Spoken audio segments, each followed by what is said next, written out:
Have you ever found yourself in a place you knew you shouldn't be, yet couldn't bring yourself to walk away from? That was me tonight, sitting on the edge of my longtime friend Sarah's living room sofa, listening to the soft hum of her house as if it were whispering secrets. My phone buzzed in my pocket, my wife, again, but I didn't pick up. There was something in the air between Sarah and me, something unspoken yet dangerously familiar, and for the first time in years, I wasn't sure I wanted to ignore it. My name is Adil, 35 years old, husband for 9 years, father to a 4-year-old daughter who thinks I'm a superhero. And until tonight, I believed I was a decent man, faithful, steady, predictable in the safest ways. Sarah was my friend long before I met my wife, Alina. We'd been classmates in university, the kind who shared late-night study sessions, cold coffees, and the kind of laughter that made the world seem warm even on bad days. Nothing ever happened between us, not really, just years of something almost but not quite. Then life moved on. I married. She moved to a different city. We drifted, but last month she moved back. And tonight, she invited me over. Her house smelled like vanilla incense and old wood, the kind of scent that makes memories come back uninvited. The living room was dim, lit only by a standing lamp that cast a soft golden halo across her face. She wore a loose sweater, her hair tied up the way she used to in college, strands falling playfully across her cheek. "It's been a long time," she'd said when I walked in, her voice warm, warmer than it should have been. "Yeah," I replied, trying to keep my tone neutral. "Too long." But even as I said it, something in me stirred, like an old window opening after years of being shut. I could feel the weight of everything unspoken between us settling into the room. Outside, the winter wind brushed against the windows, but inside, the air felt heavier, warmer. My wife thought I was meeting an old colleague for coffee. I didn't correct her. The lie sat in my pocket like a vibrating stone, buzzing every few minutes with her messages that I ignored each one up because tonight wasn't about duty or routine. Tonight felt like stepping back into a memory I didn't know I still carried. "Tea?" Sarah asked, heading toward the kitchen. "Yeah, sure," I said, following her out of instinct rather than need. She moved with that same calm grace I remembered, the way she'd tuck her hair behind her ear, the way she'd hum while she worked.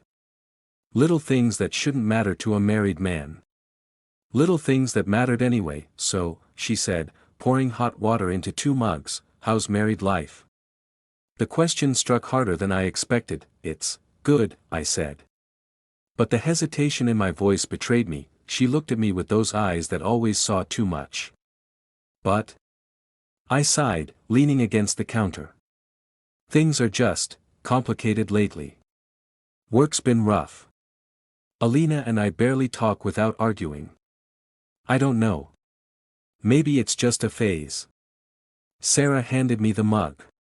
Our fingers brushed, briefly, but enough to ignite something in the quiet space between us. "Adil," she said softly, "you don't have to pretend with me."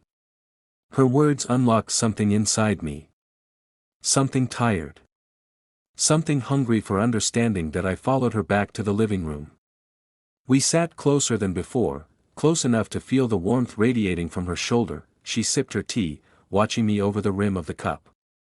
"You used to tell me everything," she murmured. "That was a long time ago. But I'm still me." The simplicity of the statement shook me that I stared at her. The room felt too small, too intimate. "Why did you ask me to come tonight?" I asked, my voice low. She didn't answer immediately. Instead, she placed her mug on the table and leaned back into the sofa. "Because," she said quietly, "I've missed having someone who understands me. Someone who listens." Her voice trembled, not with fear, but with honesty. "And I missed you," she added, that my heart stilled. "Sarah," she looked at me then, really looked. And in that moment, all the distance of years seemed to collapse. "I know you're married," she said. "I know nothing can happen. But I just needed to see you again. Needed to feel like I wasn't the only one holding on to something." Her voice faltered. Was I? Her question sliced through the room. Suddenly I remembered the nights years ago when I'd almost told her how I felt. The moments when her laugh made my heart stutter. The times we'd lingered in goodbyes longer than friends should. "I don't know," I whispered. I thought I forgot. But being here, with you, she moved slightly closer. The shift was small, but the impact was seismic. Adil, she murmured, tell me to stop. If you want me to stop, just say it. Her face was inches from mine now. Her breath warm. Her eyes full of something real and dangerous. My mind screamed, you're married. You have a daughter. You can't do this, but my heart. My heart stayed silent, and that silence said everything. I was too afraid to speak aloud. My phone buzzed loudly on the sofa. We both froze, her eyes flicked toward it. Your wife? She asked softly. I nodded. Do you need to answer? I should have, but I didn't. I pressed the phone face down and whispered, no. Sarah inhaled shakily. Adil, why are you really here? The question hit harder now, stripped of gentleness. I swallowed. I don't know. Maybe I just needed someone to remind me I'm still, me. Not just a husband or a father or someone failing at everything.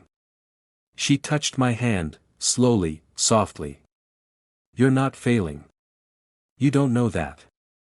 Her fingers tightened. I do. Because the man sitting here right now, is the same one who stayed up with me during finals even though he had his own exam. The one who walked across campus in a storm just to make sure I got home safe. The one who, stop, I whispered, my voice cracking. Please. Why? She asked, her voice trembling now. Because you know it's true. Because some part of you still feels what I feel. I looked away, but she gently turned my face back toward hers. Adil, she said softly, I loved you once. The room spun and I never really stopped. Her confession hung in the air, heavy and irrevocable. My heart slammed against my ribs. Memories flooded me, every smile, every late night talk, every moment that could have been something more. I shouldn't have said it, she whispered, tears gathering. I know you have a life. I know you love your wife. I know this is selfish. But I needed you to know. I needed to let it out before it drowned me. I felt my own eyes burning. Sarah, why now? Because watching you walk away all those years ago was the hardest thing I ever did. And watching you walk back tonight, I realized I never let go. Her honesty gutted me. I wanted to hold her. I wanted to say I felt the same. I wanted to lose myself in the warmth of the house, the softness of her voice, the familiarity of a love that never had its chance. But then an image cut through everything, my daughter running to me after work, shouting, Papa. With arms wide open, and suddenly, the fog lifted. I can't, I whispered. I can't be the man you want. Not without destroying everything I built. Her tears fell, silent and devastating. I know, she said, wiping them away. I knew before I called you. But I hoped, maybe we could at least say what we never said. We have, I said softly, and in that moment, heartbreaking and tender, I realized something painful. Love doesn't always demand action, sometimes it demands letting go. We sat there for a long moment, two people connected by a past that never fully healed, separated by a present that refused to break. Sarah finally whispered, will you go? I nodded. I should. She managed a small, fragile smile. Thank you for coming, Adil. And thank you, for being honest.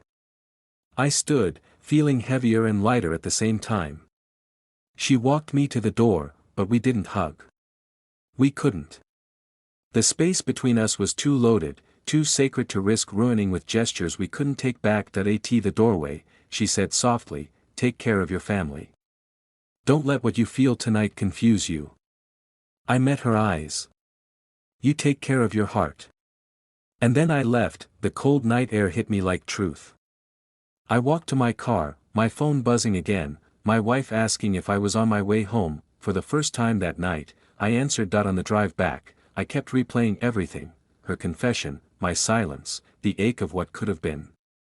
But instead of guilt, I felt something different, clarity. Some stories aren't meant to be rewritten. Some loves remain beautiful precisely because they stay unfinished, and as I pulled into my driveway, I knew one thing with painful certainty, I would carry this night with me forever, not as a betrayal, but as a reminder of the weight of choices, and the power of choosing the life I already have.